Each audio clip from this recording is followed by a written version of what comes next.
Sport Plus. Sport Plus.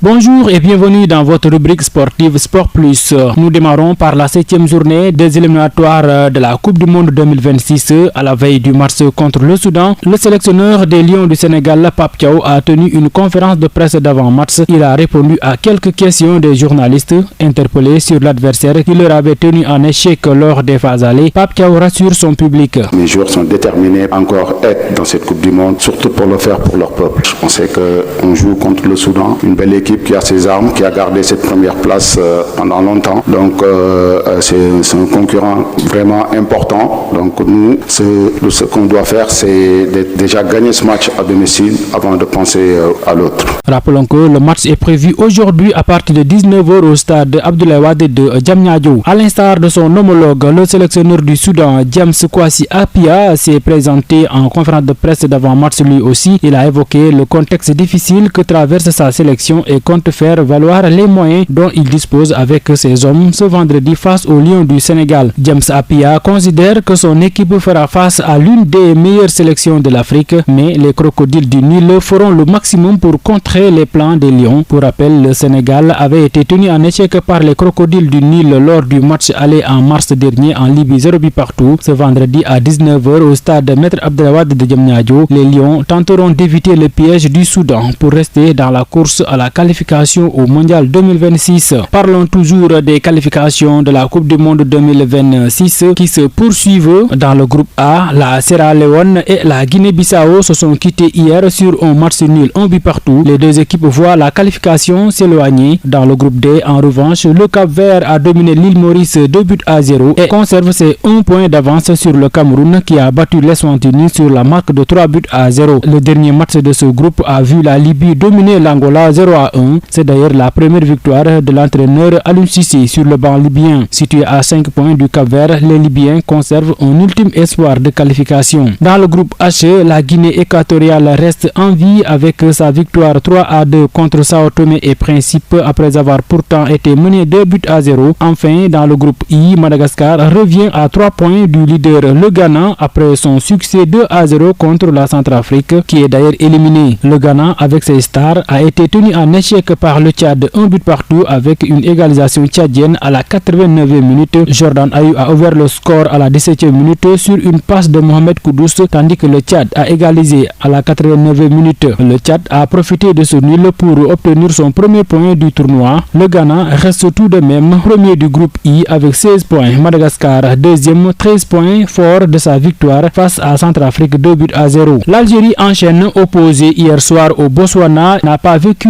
un match nul. Les Fennecs ont malgré tout assuré l'essentiel en prenant une nouvelle fois les 3 points. C'est l'incontournable Mohamed Amoura qui a ouvert le score en première période d'une pied jolie tête. Cependant, Tobogo Kopelang refroidissait cependant l'ambiance juste avant la mi-temps en égalisant à la 43e minute. La délivrance allait finalement venir de Bounedjah, buteur à la 71e minute. L'attaquant des Fennecs s'offrait même un doublé en fin de rencontre pour sceller la victoire à la 96e minute. Une victoire qui permet aux Algériens de prendre provisoirement 6 points d'avance sur le Mozambique qui joue aujourd'hui contre l'Ouganda. Dans le même temps, le Mali s'est baladé sur les îles Comores 3 buts à 0. C'est le même score que l'on trouve entre la Tunisie et Libéria. Au Cameroun, un candidat s'est officiellement déclaré pour diriger la FECAFOOT après Samuel Eto'o. Déjà empêché de se représenter à la FECAFOOT, Samuel Eto'o a vu ces dernières heures un candidat se positionner. Il s'agit de Gilles Christian Nguizé. Il a même fait part de son ambition de prendre les rênes du football camerounais, puis de rompre avec les années agitées de la présidence d'Eto'o. Âgé de 46 ans, Gilles Christian est un ancien directeur marketing passé par la Ligue de football professionnel du Cameroun. Terminons avec du basketball avec le championnat d'Afrique